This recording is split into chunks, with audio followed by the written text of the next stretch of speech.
گلاب کی جھاڑی میں اگنے والا پیاز بھی خوشبودار ہو جاتا ہے۔ یعنی اچھی صحبت انسان کو نیک بنا دیتی ہے۔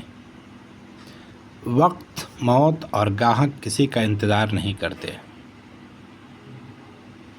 گناہ کرنے کے بعد بھی اگر دل مطمئن رہے تو سمجھ لیں کہ ضمیر مردہ ہو چکا ہے اور ایمان رخصت ہو چکا ہے۔ عظیم لوگ وہ ہوتے ہیں جو درد کے صحراؤں میں بیٹھ کر بھی لوگوں کو گلستاں کی خبر دیتے ہیں۔ زندگی گزارنے کا صحیح لطف اسی میں ہے کہ آپ کا دل محبت اور دماغ عقل سے بھرا ہو۔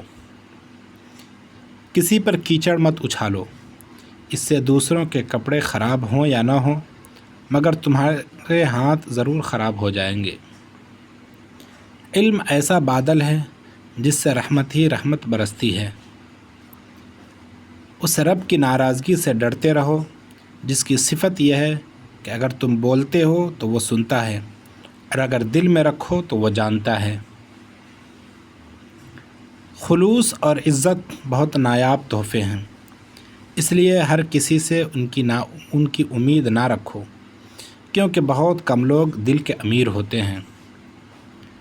تم جہاں کہیں بھی ہو اللہ کا خوف دل میں رکھا کرو اور گناہ سرزد ہو جانے کے بعد نیکی کر لیا کرو، وہ اس گناہ کو مٹا ڈالے گی، اور لوگوں کے ساتھ اچھے اخلاق سے پیش آیا کرو۔ اسی طرح کی مزید دینی، علمی اور معلوماتی ویڈیو سماعت فرمانے کے لیے چینل کو لائک، شیئر اور سبسکرائب کریں۔ پھر ملتے ہیں، جب تک کے لیے خدا حافظ۔